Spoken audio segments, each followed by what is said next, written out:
Hello student, आज हम लोग स्टडी करेंगे फिजिक्स में क्वेश्चन बैंक से 2017 में पूछा हुआ क्वेश्चन।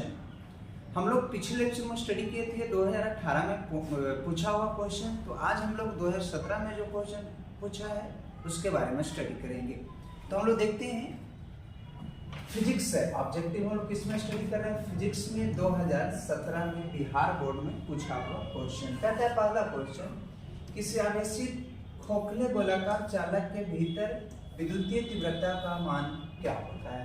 तो कहता है कोई खोखले गोलीय चालक के अंदर विद्युतीय क्षेत्र की तीव्रता का मान 0 होता है, क्योंकि अंदर कोई आवेश नहीं रहने की वजह से उसका विद्युतीय क्षेत्र की तीव्रता क्या होता है? 0 के बराबर होता है। नेक्स्ट क्वेश्चन हम लोग चलते हैं। क्वेश्चन नंबर आपको 2 कहता है, ध्यान दीजिएगा। 2 में आपको क्या कहता है? तो कहता है 3 संधारित्र जिन्हें प्रत्येक की धारिता C है, ठीक है, और ये आपको श्रेणी क्रम में जोड़े गए हैं, तो परिणामी संधारित्र की धारिता क्या होगा? कह रहा है 3 संधारित्र है और तीनों को श्रेणी क्रम में जोड़ा गया है, तो कहता है उसका समतुल्य धारिता। तो 1/CS बराबर 1/C और 1/C और 1/C।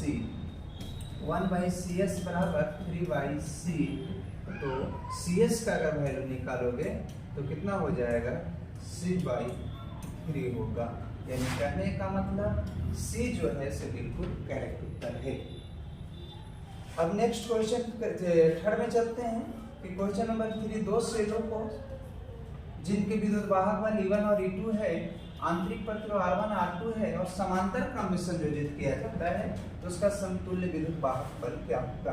यह कहता है E1 R1 plus E2 R2 divided by R1 plus R2, E1 R2 plus E2 R1 R1 plus R2, E1 into E2 का root E1 plus E2 divided by 2। तो कहता है जब आपको समांतर क्रम में से जोड़ा जाएगा तो उसका समतुल्य विद्युत वाहक बल क्या होता है? E1 R1 plus E2 R2 divided by R1 plus R2, ठीक है। बी जो है से बिल्कुल करेक्ट उत्तर है। नेक्स्ट क्वेश्चन हम लोग देखते हैं।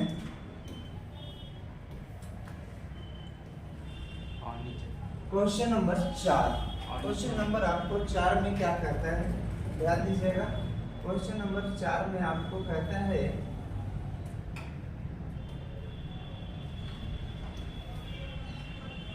लौ चुंबकीय पदार्थ में चुंबकशीलता का मान क्या होता है? लौ चुंबकीय पदार्थ में चुंबकशीलता का मान जो है से आपका 1 से बहुत अधिक होता है। ग्रेटर देन क्या होता है? 1 होता है। ग्रेटर देन क्या होता है? 1 होता है। कहता है ध्रुव प्रबलता का SI मात्रा क्या होता है? ध्रुव प्रबलता का SI मात्रा एम्पियर मीटर होता है। क्या होता है? एम्पियर मीटर होता है। चलते हैं क्वेश्चन नंबर 6 में क्या कहता है? विद्युत हीटर में क्या कहता है आपको कि विद्युत हीटर में, ठीक है, कौन सा तत्व का यूज करते हैं? यहाँ पर ध्यान दीजिएगा। कहता है विद्युत हीटर में जिस तत्व का व्यवहार किया जाता है वह कौन सा तत्व है? विद्युत हीटर यानी हीटर में कौन सा एलिमेंट का यूज करते हैं? तो नाइक्रोम के वायर का यूज किया जाता है। विद्युत हीटर में नाइक्रोम के वायर का यूज किया जाता है। क्वेश्चन नंबर 7 में आपको क्या कहता है? ध्यान दीजिएगा। क्वेश्चन नंबर 7 कहता है शोषित विद्युत ऊर्जा किसके समानुपाती होता है? शोषित ऊर्जा जो है किसके समानुपाती होता है? तो विभवांतर के समानुपाती, विभवांतर के विद्युत क्रमानुपाती। तो कहता है विभवांतर के वर्ग के समानुपाती होता है। शोषित ऊर्जा जो है से विभवांतर के वर्ग के समानुपाती होता है। हीट स्टोन ब्रिज द्वारा क्या मापा जाता है? तो हीट स्टोन ब्रिज द्वारा आपको उच्च एवं निम्न प्रतिरोध को मापा जाता है।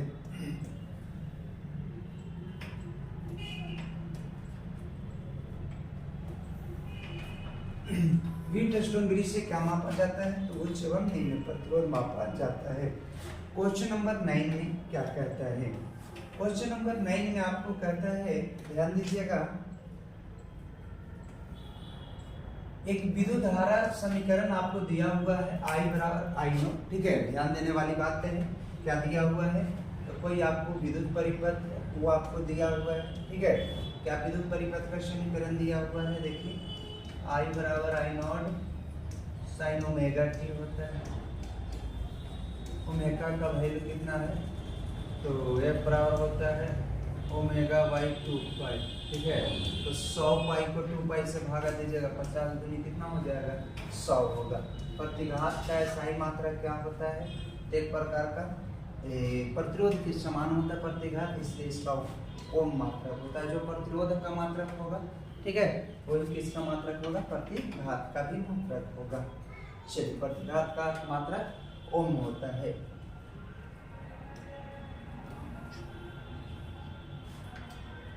क्वेश्चन नंबर 11 में हम लोग देखते हैं कि 11 में आपको क्या कहता है। कहता है कि आपको शीर्ष धारा आई नोट और वर्ग माध्यम RMS में क्या संबंध है। तो आपको मैंने बताया था IRMS बराबर आई नोट बाई √2 होता है। आई नोट बराबर क्या होगा, √2 IRMS होता है। ठीक है, आई नोट बराबर √2 IRMS होता है। ठीक है, निकट दृष्टि दोष से ग्रसित व्यक्ति आपको निकट दृष्टि दोष को दूर करने के लिए कौन सा लेंस का यूज करते हैं। तो कोई व्यक्ति अगर निकट दृष्टि दोष से ग्रसित है, उसको आपका लेंस उपचार किया जाएगा। ठीक है, चलिए नेक्स्ट क्वेश्चन हम लोग चलते हैं कि नेक्स्ट क्वेश्चन नंबर 13 में क्या कहता है। कहता है कांच से हवा में प्रवेश करते समय क्रांति कोण का सबसे कम किस में होता है। जब कांच से हवा में प्रवेश करती है प्रकाश, तो क्रांति कोण का मान सबसे कम किसका होता है, बैगनी का क्रांति कोण सबसे कम होता है। ठीक है, क्रांति कोण बैगनी का सबसे कम होता है। कहता है एक पतले प्रिज्म जिसका अपवर्तनांक म्यू है, तो न्यूनतम विचलन स्थिति में क्या फॉर्मूला होता है। तो डेल्टा बराबर μ-1 इंटू ए होता है। ठीक है, पतले प्रिज्म से जिसका अपवर्तनांक म्यू है, तो न्यूनतम विचलन आपको क्या होगा, म्यू बराबर, ये आपको सोच सकते हो, अभी तक 3-4 सब क्वेश्चन पूछ चुका है। ठीक है, चलिए देख लेते हैं इसका ऑप्शन।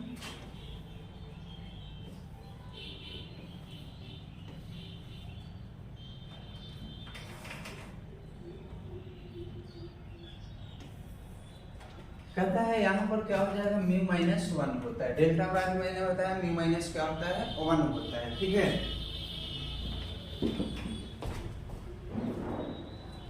क्वेश्चन नंबर 15 में कहता है प्रकाश का अनुप्रस्थ की प्रकृति कौन पुष्ट करता है। तो अनुप्रस्थ जो है ट्रांसवर्स जो है आपको ध्रुवन उसको पुष्टि करता है। ठीक है, कहता है कि आपको अपवर्तनांक 1.5 है। ठीक है, और नाभ्यंतर हवा में 20 सेंटीमीटर है, तो इसका नाभ्यंतर एक माध्यम जिसका अपवर्तनांक कितना है 1.5। ठीक है, तो आपको पता है 1/f बराबर क्या होता है, μ-1 1/r1 और 1 कितना। तो ऐसे भी सोचो 1 में 0 से गुना करोगे सब 0 हो जाएगा। ठीक है, इसका कैलकुलेशन कीजिएगा 1/∞ हो जाएगा। ठीक है, अब कहता है यहाँ पर ध्यान दीजिएगा 17 में क्या कहता है, विद्युत चुंबकीय तरंग की संचलन क्या होता है। विद्युत चुंबकीय तरंग की संचलन की दिशा इसके E क्रॉस B के समांतर होता है। E क्रॉस B के क्या होता है, समांतर होता है। कहता है चुंबकीय क्षेत्र और विद्युतीय क्षेत्र का अनुपात क्या होता है, तो आपको सेकेंड पर मीटर होता है, सेकेंड पर मीटर होता है। अगर कहता है कि विद्युतीय क्षेत्र और चुंबकीय क्षेत्र हो, तो क्या कहते हैं, मीटर पर सेकेंड कहते हैं। चलिए नेक्स्ट क्वेश्चन की ओर हम लोग बढ़ते हैं। 19 क्वेश्चन नंबर 19 आपको क्या कहता है।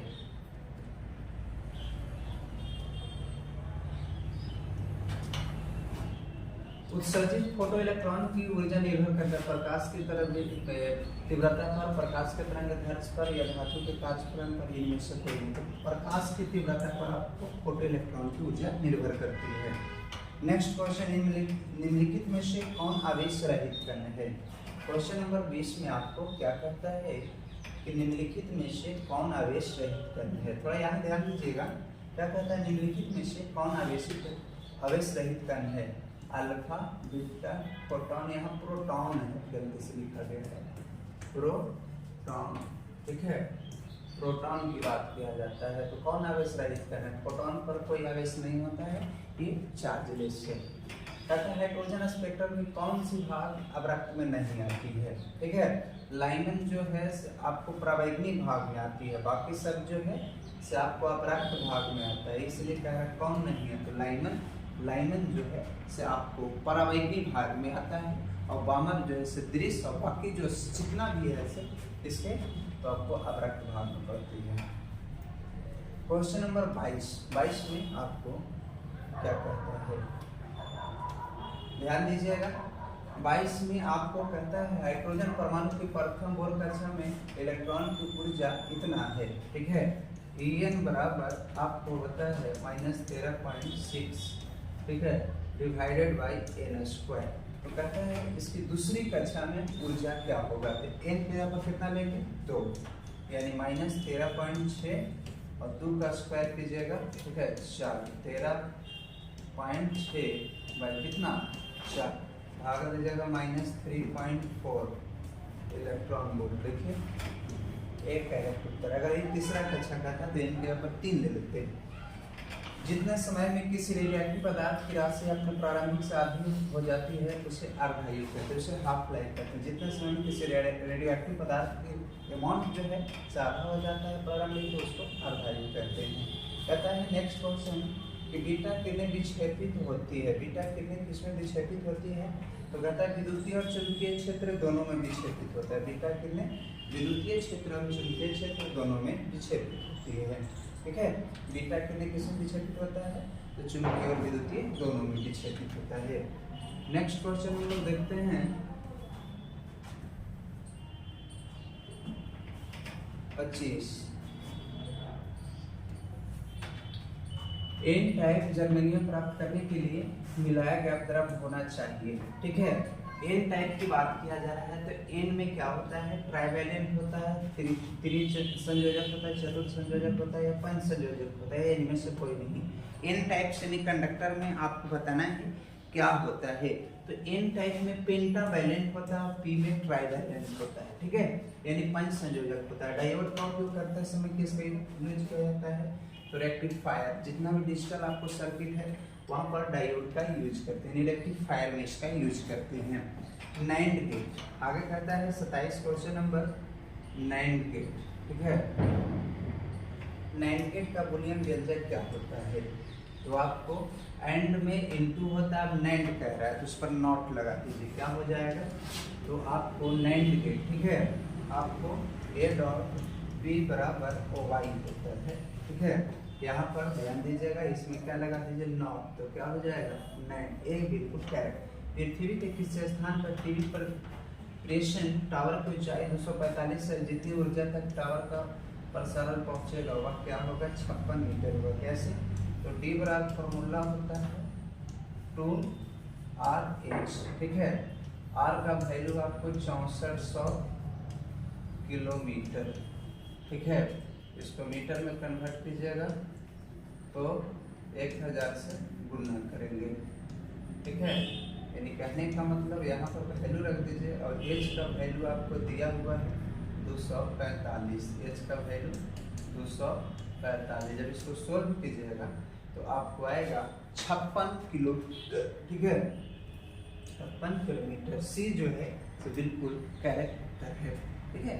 तो आज हम लोग स्टडी कर रहे थे, आपको 2017 में पूछा हुआ फिजिक्स में आपको ऑब्जेक्टिव क्वेश्चन।